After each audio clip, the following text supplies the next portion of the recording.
Before this story starts, I need you to do one thing for me. When we get to the part that hits you, and it will hit you, I promise that drop one word in the comments below, just one word, whatever you felt in that moment.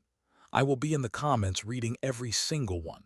Now, let me tell you about a student who failed an assignment, and how that failure accidentally became the most important document in interstellar academic history.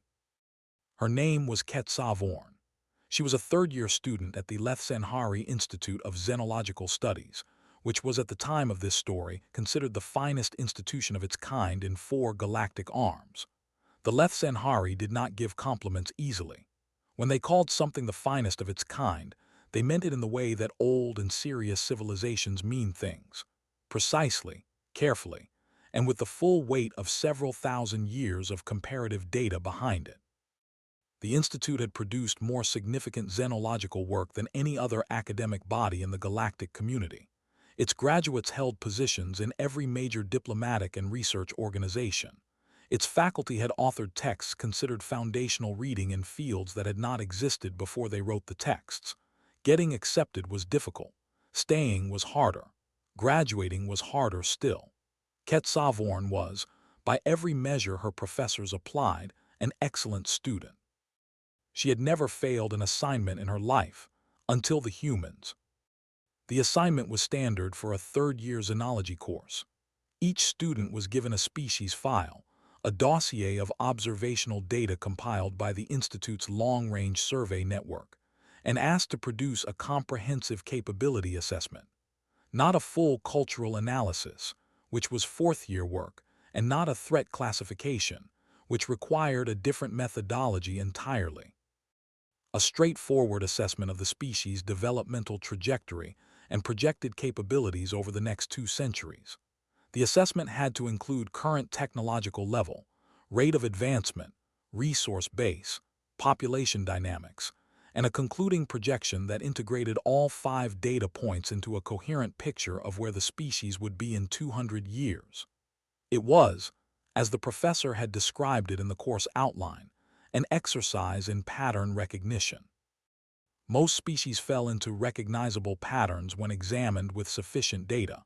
The patterns were not identical, but they rhymed. They had shape. They could be fitted into frameworks that the field had developed over centuries of careful comparative work.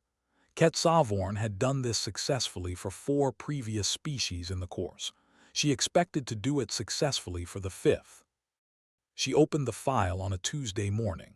The Institute used a standardized galactic calendar, and Tuesday was the 3rd day of the academic week, a day she typically reserved for her heaviest analytical work.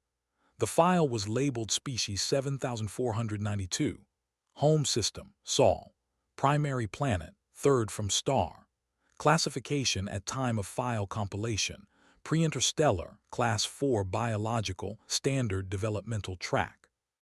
She read the preliminary data with the professional efficiency of a student who had processed 4 similar files in the previous month. Bipedal, carbon-based, short-lived by galactic standards. Technological level at file compilation. Early industrial transitioning to digital. No energy weapons, no shielding, no faster-than-light research visible in any intercepted communication. Population, several billion, concentrated on the primary planet with early colonial presence on 1 satellite and 1 neighboring planetary body. She began building her assessment framework. She expected to be done by Thursday. She was not done by Thursday. She was not done by the following Tuesday. She went to her professor on the Wednesday of the 3rd week and said she was having difficulty with the file and asked for an extension. Her professor, who had been teaching 3rd-year xenology for 40 years and had seen many students struggle with many files, asked which species. She said, Species 7492, the humans. Her professor was quiet for a moment. Then she said, yes. I thought I might hear that. How long do you need? Kett-Sa-Vorn said, I'm not sure the problem is time. I think the problem is the framework. The professor looked at her for a long moment. Then she said, write me what you have, not the assessment, what you have observed. What is stopping you from completing the assessment? Write that. Kett-Sa-Vorn said, that is not the assignment. The professor said, it is now. And what Kett-Sa-Vorn wrote in the week that followed was not the assessment her professor had assigned. It was something considerably more interesting. It was the document that, 50 years later, would be required reading in every zoology course at the Institute. It was the document that her professor, in her retirement speech, would cite as the piece of stewed NT work she was most proud to have inadvertently caused. She began with what she knew. The data was clear. The humans at the time the file was compiled were a Class 4 biological species on a standard developmental track. Their technology was primitive by galactic standards. Their reach was limited to their home system. Their military capability was negligible. Their energy production was inefficient by several orders of magnitude compared to spacefaring civilizations. On every metric the Institute's framework used to evaluate species capability, they scored in the lower third. This was not unusual. Most Class 4 species scored in the lower third. Most Class 4 species were interesting primarily to specialists. They were on the track. They would develop. In 200 years, by standard projection, they would be somewhere in the middle range of galactic technological capability. More advanced than they were, but well behind the established spacefaring civilizations. She knew this. She could write it. She had written essentially the same projection with variations for 4 previous species, but she could not write it for the humans, not because the data contradicted it, because something in the data would not stop pulling at her attention, something she could not identify. And she could not complete the assessment until she could identify it, because an assessment she did not fully understand was not an assessment she was willing to submit. She went back into the data, not the summary data, the raw data. The intercepted communications, the long-range observational records, the historical archive that the Institute's survey network had been compiling for 300 years. She started at the beginning. 300 years before file compilation, the humans were early industrial, coal and steam and the first crude electrical systems. By galactic standards, barely remarkable. She moved forward 50 years. The electrical systems had become a global network. The first mechanical computation devices had appeared, the first heavier-than-air flight. She moved forward another 50 years. The computation devices had become electronic, and then digital, and then ubiquitous, present in every aspect of human society within a period that her calendar conversion system told her was approximately 1 human lifetime. She moved forward another 50 years. The digital systems had become networked globally, and then had begun to incorporate artificial cognitive assistance.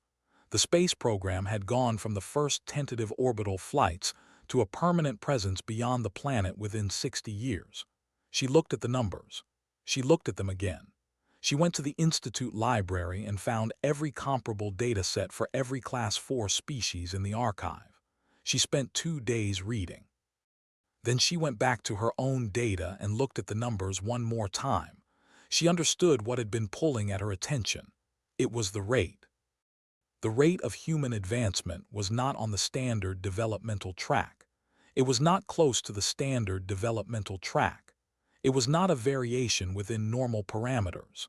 The standard developmental track for a Class 4 species moving from early industrial to spacefaring capability took, on average, 800 years. The range across all documented cases ran from a minimum of 600 years to a maximum of 1,200, with most species clustering around the 800-year mean. The humans were doing it in 200, not roughly 200, not approximately 200.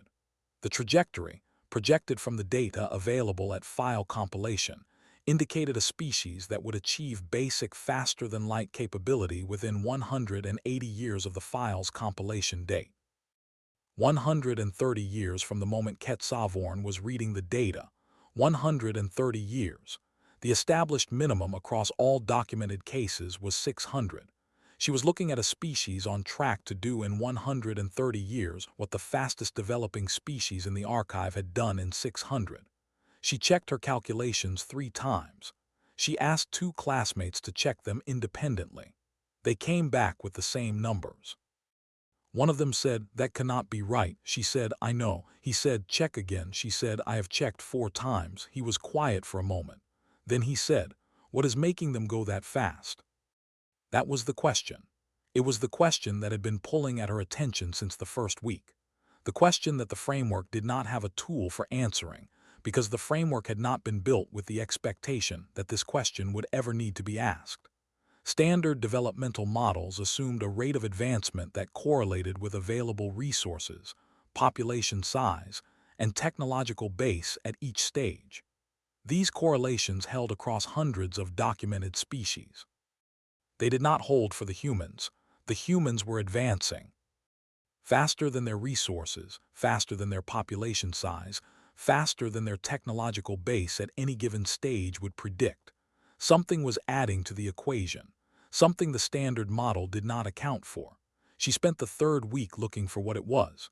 She found several partial answers and one answer that was not partial at all. The partial answers were real and contributed to the rate. The humans shared knowledge aggressively. They had built global systems for near-instantaneous transmission of information across their entire civilization. They had built institutions whose explicit purpose was ensuring that no knowledge was ever lost, that every generation inherited the complete accumulated understanding of all previous generations. These things were real and she documented them carefully. But they were not the whole answer. They were the mechanisms. The mechanism that drove all the other mechanisms, the thing that had to be true before any of the rest of it worked, was something she found in the most unexpected place, the cultural data, in the stories. She had not intended to spend significant time on the cultural data. Cultural analysis was fourth-year work. Her assignment was capability assessment, but something she had noticed in week 2 had stayed with her until week 3 when she went back and looked at it properly. The humans told stories obsessively. Every species communicated. Every social species had narrative traditions of some kind. But the humans had built their entire civilization around story in a way that was unusual enough that the Institute's cultural observation team had flagged it in the original file with a note. Narrative behavior at atypical frequency and intensity, cultural function unclear, further study recommended. Further study had not been conducted. The note had sat in the file for 300 years unaddressed. Kett-Sa-Vorn addressed it. She spent 5 days reading human cultural records. The stories they told each other across every medium and format, in every era of their documented history. She read their oldest stories and their newest ones. Their stories about failure and their stories about success, and their stories about the space between the two. Their stories about death, and about what might come after, and about whether what came after was less important than what happened before. Their stories about discovery, and about the specific human experience of encountering something unknown and choosing to go toward it rather than away. And she understood, at the end of 5 days of reading, what the stories were for. They were not entertainment, though they were that too. They were not historical record, though they functioned as that as well. They were the mechanism by which the humans transmitted from generation to generation, across thousands of years, and every transformation their civilization underwent. One single thing that made all the rest of it possible. The belief that what they did mattered, that the effort was worth it. That the next generation would stand on their shoulders and go further than they had gone, and that this was the purpose of it, the purpose that justified the cost. Every human story Kett-Sa-Vorn read was, at its core, an argument for continuing. A case made, in the specific and personal and emotionally resonant terms that only story can achieve, for the proposition that the next step was worth taking even when you could not see where it led. She wrote this in her document, and then she sat back and looked at what she had written, and felt something that her xenology training had not prepared her for, and that she recognized, after a moment, as the particular sensation of understanding something that changes the shape of other things. The humans were advancing at an unprecedented rate not because of their resources or their biology or their technology at any given stage. They were advancing at an unprecedented rate because they had built, into the deepest structure of their culture, a mechanism for transmitting across generations the thing that made all other advancement possible, the conviction that advancement was worth pursuing. Every generation of humans was born into a civilization that was, at the most fundamental level, already telling them to go further, not in the abstract, in the specific, in the stories of every person who had gone further before them, who had found something at the end of the going that was worth the cost. The stories were the engine. The stories had been running for 6,000 years. And the thing about an engine that has been running for 6,000 years is that it does not stop easily.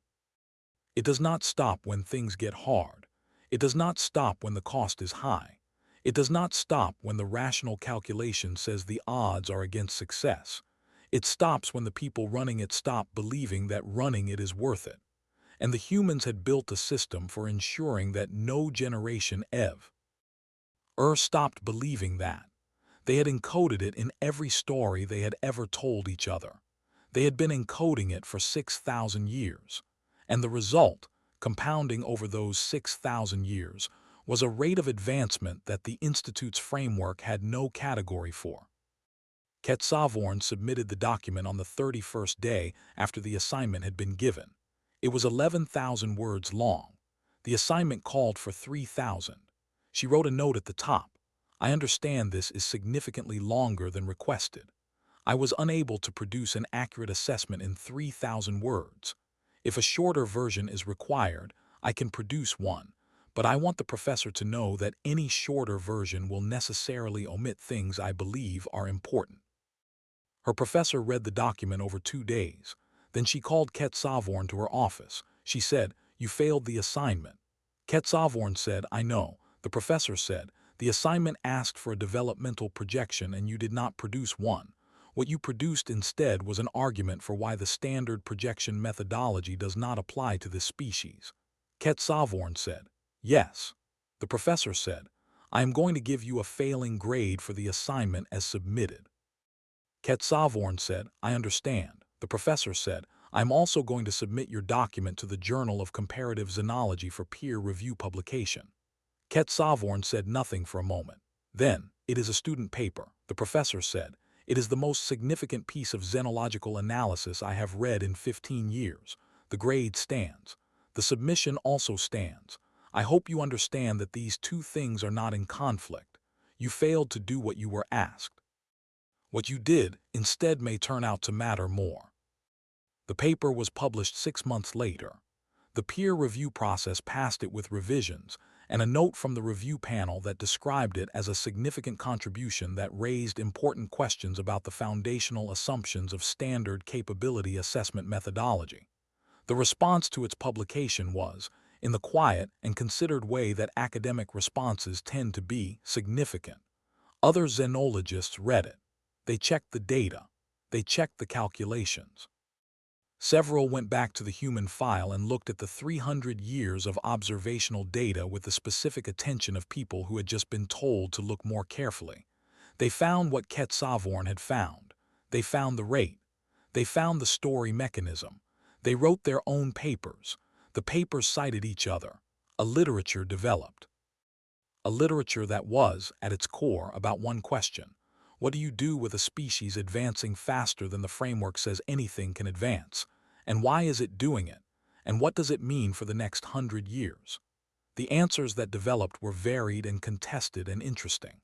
None of them, Kett-Sa-Vorn noted from the position of someone who had started the whole thing, were quite as straightforward as she had hoped.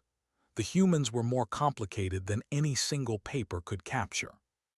They were more complicated than a literature could fully capture. They were, as she had written in her original document and continued to believe, a species that the existing frameworks were not equipped to contain. 50 years after the paper was published, Kett-Sa-Vorn was invited to speak at the Institute's annual lecture series. She was, by then, one of the most cited xenologists in the field. She had spent 50 years studying the humans. She had written 14 papers and 2 books. She had been wrong about several things and had said so publicly, which was the kind of professional honesty that contributed to her reputation. She had been right about more things. Most significantly, she had been right about the rate. The humans, in the 50 years since her original paper, had advanced at a pace that confirmed every projection she had made, and in several areas had exceeded them. They were closer to faster-than-light capability than she had projected. They were deeper into their home system. Their artificial cognitive systems were more sophisticated. Their knowledge accumulation had continued to accelerate in the way that compounding systems always accelerate. She stood at the lectern of the same hall where she had attended third-year xenology and looked at the students and said, "I want to tell you about a failing grade." She said, "I failed the assignment because I could not produce the assessment the assignment called for. I could not produce it because the humans did not fit the framework. The framework said, species at their level of development advance at this rate and will be at this level in 200 years. The humans were advancing at a rate the framework had no word for. I could not put them in the box. I tried for 3 weeks and I could not do it. What I learned from that failure is something I have been learning from for 50 years. The failure was not because the framework was useless. The framework works well for most species. The failure was because I was trying to measure something by the standard of the wrong thing. The humans were not advanced at the time of file compilation. They were not powerful. They did not have the technology or the resources or the capabilities that most spacefaring civilizations have. What they had was something the framework did not have a unit of measurement for. They had momentum, and momentum compounded over time produces outcomes that no snapshot measurement can predict. They called those humans primitive. They looked at the file and they saw what they lacked. None of them looked at the direction they were moving. None of them asked, "What does it mean that a species this young is already going this fast?" None of them built a model for where that speed goes when nothing stops it. I was 19 years old and I could not complete an assignment because something in the data would not let me stop looking. 50 years later, I am still looking. And what I see, every time I look, is a species that has not slowed down, a species that is still going, a species that was called primitive and kept building anyway. The next measurement, whenever the next measurement comes, will find them further along than the last one, and the one after that will find them further still. That is what they do. That is what they have always done, and no framework we have built so far has found the ceiling for it. She finished the lecture. The students applauded. She went back to her office. On the wall above her desk was a photograph, a reproduction of an image from the human archive that she had found in her second year of study and kept ever since. It showed a human figure in an environmental suit standing on the surface of their moon, looking up at the planet below. The planet filled most of the image. The human figure was small against it. She had looked at this image many times over 50 years. She looked at it now and thought about what it had taken to produce it. The years of planning. The failed attempts before the successful ones. The specific, unreasonable decision to try a thing that all available evidence said could not be done with the technology available, and to keep trying until it was done. She thought about what that figure had felt, standing on that surface looking up. She did not know. She could not know. But she thought, and this was not xenological analysis. This was something more personal than that. She thought that whatever they felt, it was the same thing that had been in every story for 6,000 years. The thing that kept them going. The thing that made the next step worth taking even when the step after that was not yet visible. She was still trying to name it precisely after 50 years of study. The closest she had gotten was this, the belief that where they were was not where they were meant to be. Not a complaint about where they were. A conviction that further was possible and that further was worth going to. A conviction that had been burning in them since before they had words for it. That had built every civilization they had ever built. That was still burning now. And that the framework had never found a unit of measurement for, because the framework was built to measure what you had. And this was something different. This was what you were reaching for. And you cannot measure what someone is reaching for. You can only watch. And if you watch long enough across enough generations, across enough failures and recoveries, across enough moments where the rational calculation said stop and they kept going anyway, if you watch long enough, you see it. You see a species that was called primitive and kept building. You see a species that the framework could not contain. You see a species that, 50 years on, is further than any projection said it would be. And you understand, finally and completely and without any remaining doubt, that the only thing that was ever primitive about them was the moment you stopped watching. The Institute's response to the paper was not immediate. Academic institutions of significant age and reputation do not respond immediately to anything, which is either their greatest strength or their greatest weakness depending on who you ask and when. What the Institute did, in the careful and deliberate way of an organization that had been producing significant xenological work for several thousand years, was convene a working group. The working group consisted of 7 senior xenologists tasked with reviewing the methodology of Kett-Sa-Vorn's paper and assessing whether the anomalous data she had identified required any modification to the standard capability assessment framework. They met once a week for 6 months. Their conclusions, published in a report that became the subject of considerable academic discussion, were in 3 parts. RTS. First, the data was correct. The rate of human advancement was genuine and was not explainable within the current framework. Second, the mechanism Kett-Sa-Vorn had identified, the story transmission system, the cultural encoding of the drive toward advancement, was real and was documentable, and was absent in every other Class 4 species in the archive at comparable stages of development. Third, the working group was unable to reach consensus on what the framework modification should look like, because any modification that adequately accounted for the human data would require assumptions about the upper limits of human advancement that the data did not yet support. The report concluded with a recommendation: continue observing. The humans were not yet at a stage where their final trajectory could be determined. The recommendation was to watch, and to watch carefully. Kett-Sa-Vorn read the working group report the morning it was published. She was by then halfway through her 4th year and in the process of writing her first proper cultural analysis, which was a document about the human relationship with failure. She had spent 3 months reading human records about things that had gone wrong, the experiments that had not worked, the projects that had been abandoned, the catastrophic missteps that had set whole fields back by decades. She had expected this research to be depressing. It was not. It was, she would later say, the most unexpectedly energizing research she had ever done. Not because failure was good. Failure was not good. Failure cost the humans resources and time and often lives. The reason the research was energizing was what came after the failure. Every significant failure in the human record was followed, eventually and without exception, by an analysis. Careful, thorough, documented examination of what had gone wrong and why. And then almost always an attempt, a modified attempt incorporating the lessons of the failure, trying again in a way that the failure had made possible by showing where the first attempt had been wrong. The humans failed forward. They treated failure not as a terminus but as data, and the data made the next attempt more likely to succeed. She wrote 12,000 words about this. Her professor said, "This is your best work." She said, "I think it might be theirs." The question she could not answer in her 4th year, the question she would spend most of her career trying to answer, was where it came from. The drive, the forward motion, the specific and apparently inextinguishable conviction that further was possible and worth reaching for. Every other Class 4 species in the archive had it to some degree. All social species with sufficient cognitive complexity developed some form of it. What they did not develop, at least not in the documented record, was the particular intensity and durability of it that the humans showed. Most species' drive toward advancement was correlated with need.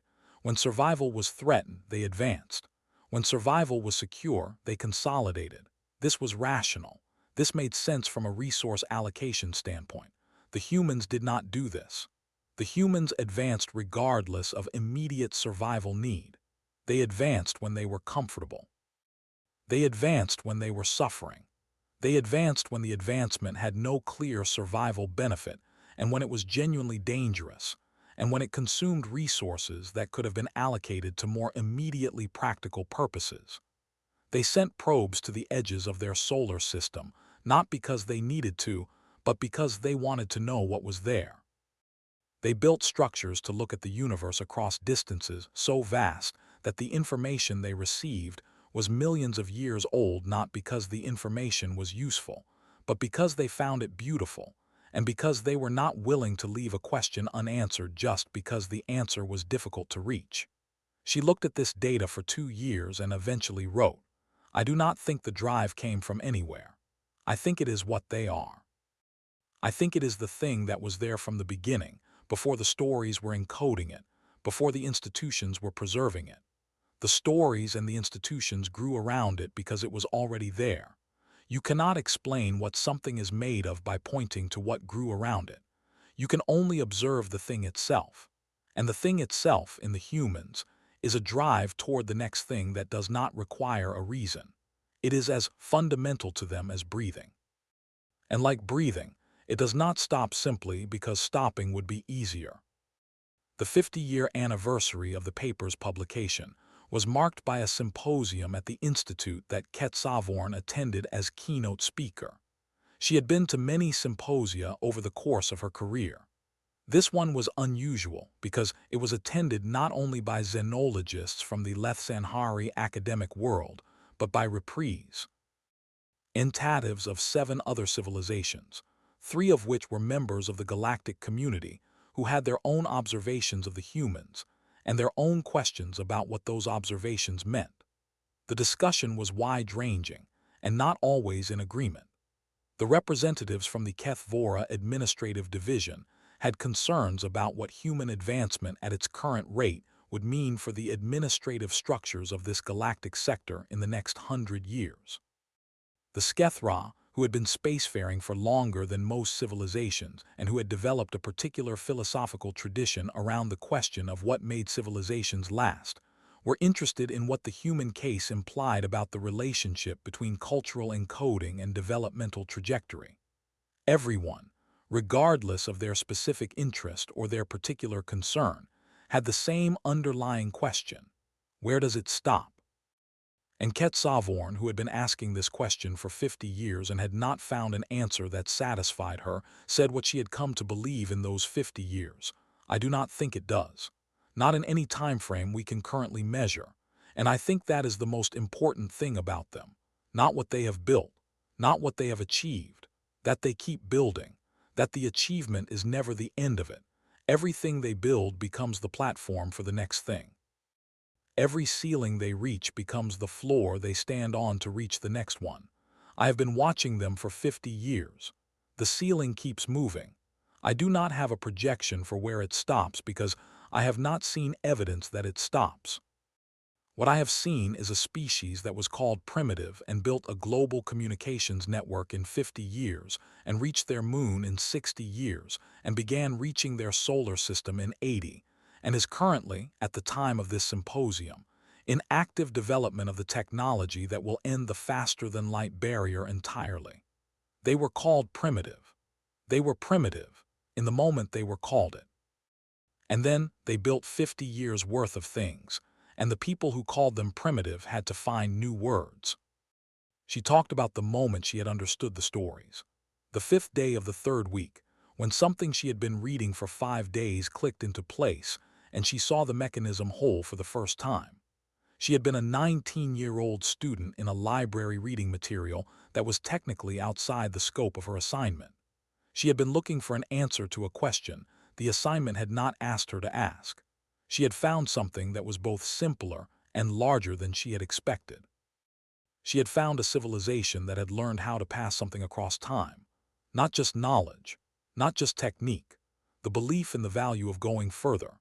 The argument for continuing, made fresh in every story, alive in every generation because every generation re-encountered it in the stories and recognized in it something true about their own experience.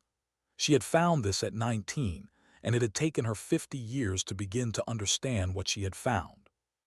She said, "The thing I understood that day, imperfectly and incompletely, but in the way that you understand things when you are young and the understanding has time to grow, was this. The humans are not advancing because they have better resources or better biology or better circumstances than other species at comparable stages. They are advancing because they have never stopped arguing, across every medium and format available to them, that advancing is the right thing to do, that it is worth it, that the cost is acceptable, that the next generation should go further than this one. They have been making this argument for 6,000 years. It is the most persuasive argument in their history, not because it is the most technically sophisticated, because it is the most felt, because it is the one that people encounter not in an academic paper but in a story late at night when they are not sure if the thing they are trying to do is worth continuing. And the story says, yes, it is worth it. Keep going, and they keep going. The paper had proposed a modification to the standard capability assessment framework that the working group had been unable to finalize. In the 50 years since, the field had produced several attempts at the modification. None of them had fully succeeded. The problem was not technical. The problem was conceptual. Standard framework modifications required assumptions about the boundary conditions of the thing being measured. To project a species' trajectory, you needed to be able to project where the trajectory ended. But the humans had, in 50 years, given no indication of where the trajectory ended. Every time a xenologist produced a projection with an upper boundary, the humans exceeded it before the projection could be validated. Kett-Sa-Vorn had proposed, in a paper she had written in her 32nd year of study, that perhaps the framework modification that was needed was not a new upper boundary, but an acknowledgement that the concept of an upper boundary did not apply to this species in the same way it applied to others. The paper had been controversial. It had been criticized for abandoning methodological rigor in favor of a philosophical claim. She had maintained it was a methodological claim. The disagreement was ongoing. She raised it again at the symposium not because she expected to resolve it, but because she thought the disagreement was itself significant. She said, "We have been trying for 50 years to find the ceiling. I think the reason we cannot find it is that we are looking for the wrong thing. We are looking for the limit of what they can do. But what they are doing is not limited by what they can do. It is limited by what they choose to attempt. And that is a different kind of limit. That is a limit that changes every time they look at something they have not done yet and decide that it is worth trying. You cannot project a species whose ceiling is set by its own ambitions. You can only watch. And what you see when you watch is a species whose ambitions have been expanding continuously for 6,000 years. I do not know where that ends. I do not think anyone does. I am not sure the humans do either. I think they would say that not knowing is the whole point." There was a moment, in the 48th year of her study, that Kett-Sa-Vorn had not included in any paper or lecture because she was not certain how to frame it academically. She included it in the symposium speech because she had decided that 50 years was long enough to carry something without saying it out loud. She had been reviewing the human archive, a task she performed regularly, staying current with the observational data as it accumulated, and she had come across a piece of human writing that was not significant in the academic sense. It was not historical. It was not cultural in the broad way she normally studied. It was a letter, written by a human who was dying to a human who was not yet born, a grandmother to a grandchild she would not live to meet. The letter said many things that were personal and not relevant to xenological study, but one paragraph stayed with her. The grandmother wrote, "I do not know what the world will be like when you read this. I hope it is better than the one I knew. I believe it will be, not because I think the problems will have solved themselves. I know they will not solve themselves. I believe it will be better because every generation of our family and every generation before them has made it slightly better than they found it. That is what we do, not perfectly, not without cost, but consistently across more generations than I can count and in ways that add up. I will not see what you do with what we have left you, but I believe in what you will do with it. I believe in you even though we have never met and I will not meet you, and I want you to know that." The letter was not famous. It had not been published. It had been found in an archive of personal correspondence, digitized and preserved in the way that human archives preserved everything, as a matter of principle rather than because any individual piece of it was expected to matter. Kett-Sa-Vorn had found it by chance, looking for something else. She had read it 3 times. She had saved it. She had looked at it many times in the 48 years since. She said at the symposium, "That letter is the most precise description I have ever found of what I have been studying for 50 years. It is not a technological document or a historical document or a cultural analysis. It is a woman telling her unborn grandchild, 'We have been building something for longer than you can imagine, and you are part of it, and what you do matters.' That is what the stories are. That is what the mechanism is. Every story is that letter. Every generation receives it and reads it and believes it and goes a little further than the generation before. And the result, after 6,000 years of letters and stories and the specific kind of faith that passes between generations across time, is a species that was called primitive and is no longer primitive and will not be primitive by any standard in another 50 years and will be something that requires entirely new standards in another 100. I do not know what words those standards will use. I know the humans will have done whatever requires the new words. I have been watching them for 50 years. I am confident they will do it." The lesson that 50 years of studying the humans had taught Kett-Sa-Vorn was not the lesson she had expected to learn when she opened the file as a third-year student who could not complete an assignment. She had expected the lesson to be about methodology, about the limits of the standard framework, about what you missed when you tried to measure a species only by what it currently had. Those lessons were real and she had learned them, and they had produced real work that had changed the field. But the lesson that had stayed with her, the one she thought about when she looked at the photograph above her desk, the one she had found most difficult to articulate in 50 years of trying, was more personal than that. It was this: you can call something primitive. You can look at what it lacks and give it a number and file it under insufficient and move on to the next file. You can do all of this correctly.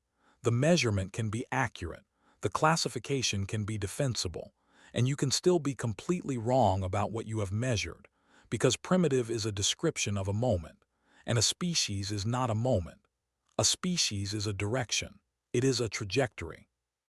It is the sum of 100,000 decisions made by 100,000 people across however many generations, each one building on the last, each one going a little further than seemed possible from where the previous one stood.